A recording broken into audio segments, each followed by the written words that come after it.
കഴിഞ്ഞ ദിവസം വടകര മാടാക്കര മൊഹിദ്ദീൻ ജുമാ മസ്ജിദിൽ നടന്ന സംഭവം ഇന്നൊരു ചർച്ചാ വിഷയമായി മാറിയിരിക്കുകയാണല്ലോ. അവിടുത്തെ കമ്മിറ്റി ഭാരവാഹികളും അതുപോലെ തന്നെ ആ കമ്മിറ്റി ഭാരവാഹികളെ എതിർക്കുന്നവരും തമ്മിലുള്ള ഒരു സംഘടന. ഈ സംഘടന ഉണ്ടാകുന്നതിന് പ്രധാന കാരണം അവിടുത്തെ ഒരു ഖത്തീബിനെ മാറ്റുന്നതുമായി ബന്ധപ്പെട്ടിട്ടുള്ള ഒരു വിഷയത്തിലേക്കാണ് ആ സംഘടനത്തിലേക്ക് ഒരു കാരണം. ഇതിനെ തുടർന്ന് പോലീസ് പള്ളിയിലേക്ക് ഇരിച്ചു കയറുകയും ഷൂവോട് കൂടിയിട്ടാണ് പോലീസ് പള്ളിയിലേക്ക് ഇരിച്ചു കയറുന്നത്. പോലീസ് അവിടെ കയറി അവിടെ ലാത്തി ചാർജ് നടത്തിയിട്ടുള്ള ഒരു ദൃശ്യം നിങ്ങൾ പലവരും കണ്ടിട്ടുണ്ടാവും. ആ ദൃശ്യമാണ് ഞാൻ ഇപ്പോൾ ഇവിടെ കാണിക്കുന്നത്. പള്ളി എന്ന് പറയുന്നത് അള്ളാഹുവിന്റെ ഒരു ഭവനമാണ്.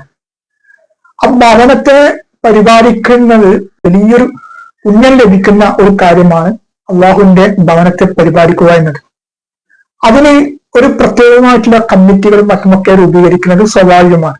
ഇപ്പൊ മിക്കയിടത്തും ഇപ്പോൾ കമ്മിറ്റി രൂപീകരിക്കുന്നത് വോട്ടെടുപ്പിൽ കൂടിയിട്ടാണ്. അതായത് മറ്റുള്ള സാധാരണ ഇലക്ഷൻ നടക്കുന്നത് പോലെ അവിടുത്തെ മഹല്ലിന്റെ ഭാരവാഹികളെ, മഹല്ലിന്റെ ആൾക്കാരെ, മഹല്ലിന്റെ അംഗങ്ങളെ ഉൾപ്പെടുത്തിയിട്ട് വോട്ടെടുപ്പിലാണ് ഈ കമ്മിറ്റി ഭാരവാഹികൾ ഇപ്പോൾ തെരഞ്ഞെടുക്കുന്നത്. മുമ്പൊക്കെ കാരണന്മാരായിരുന്നു കമ്മിറ്റി ഭാരവാഹികളായിട്ട്. അതായത് നാട്ടിലുള്ള നല്ല ഏറ്റവും സത്യസന്ധമായി ജീവിക്കുന്ന, അള്ളാഹുവിന് എന്നും വെളിപ്പെട്ട് ജീവിക്കുന്ന നല്ലവരായ മനുഷ്യന്മാരായിരുന്നു മുൻകാലങ്ങളിലൊക്കെ കമ്മിറ്റി അംഗങ്ങളായിട്ട് ഉണ്ടായിരുന്നത്. അവരൊന്നും ആരും തെരഞ്ഞെടുത്തതല്ല. അവരെല്ലാം പലപ്പോഴും അതിൽ നിന്നും നിൽക്കാൻ വിസമ്മതിക്കുന്നവരാണ്. കാരണം എന്ന് വെച്ച് കഴിഞ്ഞാൽ ഇതൊരു പിള്ളേരെ കളിയല്ല, ഇത് അള്ളാഹുവിന്റെ ഭവനം കൊണ്ടുള്ള ഒരു കളിയാണ്. എന്തെങ്കിലും ഒരു ചെറിയൊരു ന്യൂനത ആ പരിപാലിക്കുന്നവരുടെ ഭാഗത്തു നിന്ന് ഉണ്ടായിക്കഴിഞ്ഞാൽ ഒരു വിശ്വാസിയെ സംബന്ധിച്ചിടത്തോളം അവൻ നാളെ പാരത്രിക ലോകത്ത് വെച്ച് അതിനുള്ള സമാധാനം പറയുന്നവരിൽ നിന്നുള്ളൊരു ബോധമുണ്ടാവും. ഇവിടെ പോലീസിനെ പോലീസ് ചെയ്തത് ഒരു പരിപാലനമായ ഒരു മസ്ജിദിലേക്ക് കയറുമ്പോൾ ഒരു സാമാന്യ ഒരു ഇത് കാണിക്കണമായിരുന്നു. അതായത് ഷൂ ഇട്ടിട്ടൊന്നും ഒരിക്കലും തന്നെ അതിനെ കയറാൻ പാടില്ല എന്നാണ് അതൊരു വശം. പക്ഷെ പോലീസ് ചെയ്തതിനെക്കാട്ടും വലിയൊരു കാര്യമല്ലേ അവിടുത്തെ കമ്മിറ്റിന്റെ ഭാരവാഹികളും അവിടെ നിൽക്കുന്നവരും ചെയ്തത്. പള്ളിയിൽ വെച്ച് എന്തെല്ലാം അസഭ്യമായിട്ടാണ് സംസാരിക്കുന്നത്.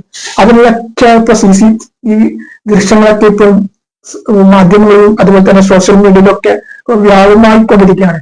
ആ നാട്ടിനെ സംബന്ധിച്ചിടത്തോളം എന്തൊരു നാണക്കേടായിട്ടുള്ള ഒരു കാര്യമാണ് ഇത്. ലോകം ഒട്ടാകെ അറിഞ്ഞതുകൊണ്ട് എന്തൊരു നാണക്കേടായിട്ടുള്ള ഒരു സംഭവമാണിത്.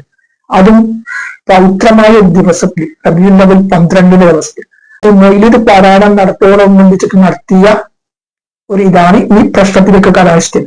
ആ ഖത്തീബ് കുറച്ചെങ്കിലും പടച്ചൊന്നൊരു ഇതുണ്ടെങ്കിൽ സ്വമതയാ പിരിഞ്ഞു പോകുന്നത്. അതായത് ഒരു നാട്ടില് നിൽക്കുമ്പോൾ ഞാൻ കാരണം ആ നാടിൽ ഒരു പ്രശ്നം ഉണ്ടാകും, ആ നാടിൽ ഇതുപോലുള്ള നാണക്കടൊക്കെ സംഭവിക്കും എന്നുള്ള ഒരു ഇതുണ്ടെങ്കിൽ അയാൾ അള്ളാഹുവിനെ വിചാരിച്ചിട്ട് അയാൾക്ക് അള്ളാഹുവിന്റെ ഒരു ഇതുണ്ടെങ്കിൽ തീർച്ചയായിട്ടും ആ നല്ലൊരു മനുഷ്യനാണെങ്കിൽ അദ്ദേഹം അവിടുന്ന് സ്വമതയെ ഒഴിഞ്ഞു പോകാനും ചെയ്യാൻ. പക്ഷെ എന്തോ അദ്ദേഹം അവിടെ പിടിച്ചു നിന്നിട്ടുണ്ടാകാം, അത് മറ്റൊരു വശമാണ്. ഇവിടെ അനുമോദിക്കുന്നവരും പ്രതികൂലിക്കുന്നവരും തമ്മിൽ ചെയ്ത കാര്യം ഇതൊന്നും ഒരിക്കലും ഒരു സ്ഥലത്തും പാടില്ല. കാരണം വെച്ചാൽ ഈ അള്ളാഹുവിന്റെ ഭവനം പരിപാലിക്കുക എന്നതൊക്കെ ഒരു പിള്ളേർ കളിയല്ല. എന്തെങ്കിലും ന്യൂനത ഉണ്ടെങ്കിൽ തീർച്ചയായിട്ടും ഒരു വിശ്വാസിയെ സംബന്ധിച്ചിടത്തോളം നാളെ പാരത്രിക ലോകത്ത് വെച്ചിട്ട് അതിനുള്ള സമാധാനം പറയേണ്ടി വരും. നമ്മൾ കമ്മിറ്റി പ്രസിഡന്റാണ്, കമ്മിറ്റി സെക്രട്ടറിയാണ്, കമ്മിറ്റിയിലെ ഭാരവാഹികളാണ്, കുറച്ചൊരു ഇതായിട്ട് കമ്മിറ്റിയിലെ അംഗങ്ങളായി കഴിഞ്ഞാൽ എന്തോ ഇതായി പോയി എന്നുള്ള ധാരണയിലാണ് പലവരും. അതുകൊണ്ടാണല്ലോ ഇലക്ഷൻ രീതിയിൽ നിർബന്ധിട്ട് വോട്ടെടുപ്പിലൊക്കെ മത്സരിച്ചിട്ട് ഇതിൽ അംഗത്വം വരുന്നത്. കുറച്ചെങ്കിലും പടച്ചവന്റെ ഒരു ഇതുണ്ടെങ്കിൽ ദീനിനെ ഒരു മുറുകെ പിടിക്കുന്ന ഒരു വ്യക്തികളാണെങ്കിൽ ആ പള്ളിയിൽ വെച്ചിട്ട് ഇങ്ങനെയുള്ള സംഭവം, ഇനിയിപ്പോ അങ്ങനെയുള്ള സംഭവം നടന്നാൽ തന്നെ പടച്ചവന്റെ ഒരു ഇത് വിശ്വസിച്ചുകൊണ്ട് അതിൽ നിന്നുള്ള ശ്രമതയെ ഒഴിഞ്ഞു മാറുകയാണ് ചെയ്തത്. അവിടെ ഒരിക്കലും ഇസ്ലാം എന്ന് പറയുമ്പോൾ സമാധാനത്തിന്റെ ഒരു മതമാണ്. ആ വീഡിയോ കാണുമ്പോൾ ആ വീഡിയോക്ക് താഴെ വരുന്ന കമന്റുകൾ നിങ്ങൾ വായിച്ച് നോക്കിയിരുന്നു. അതായത് പൊതുവെ ഇസ്ലാമിനെ കുറിച്ചിട്ട് വളരെ വികൃതമാക്കുന്ന ചില കൂട്ടരുണ്ടല്ലോ, അവരൊക്കെ ചെയ്യുന്ന കമന്റുകളൊക്കെ എത്ര മ്ലേച്ഛമാണ്. അപ്പൊ അതിനൊക്കെ കാരണക്കാരാണ്, അതിനൊക്കെ ഏതുവായിട്ട് ഉണ്ടാക്കിയത് ആരാണ്?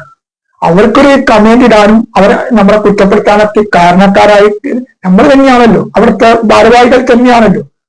അതുകൊണ്ട് ഇതുപോലെയുള്ള ഉസ്താദുമാരോ മറ്റോ മാറ്റുന്നതുമായി ബന്ധപ്പെട്ടുള്ള ഏതൊക്കെ രീതിയിലുള്ള വിഷയങ്ങൾ വരുമ്പോൾ ദയവ് ചെയ്തിട്ട് അവിടുത്തെ നല്ലവരായ മധ്യസ്ഥരുടെ മുഖാന്തരം ആ പ്രശ്നം പരിഹരിക്കുക. അല്ലാതെ തമ്മിലടിച്ചിട്ട് സമുദായത്തെ, നമ്മുടെ പരിശുദ്ധമായ ഇസ്ലാമിനെ നാട്ടിക്കുന്ന രീതിയിലേക്ക് പോകരുത് എന്നാണ്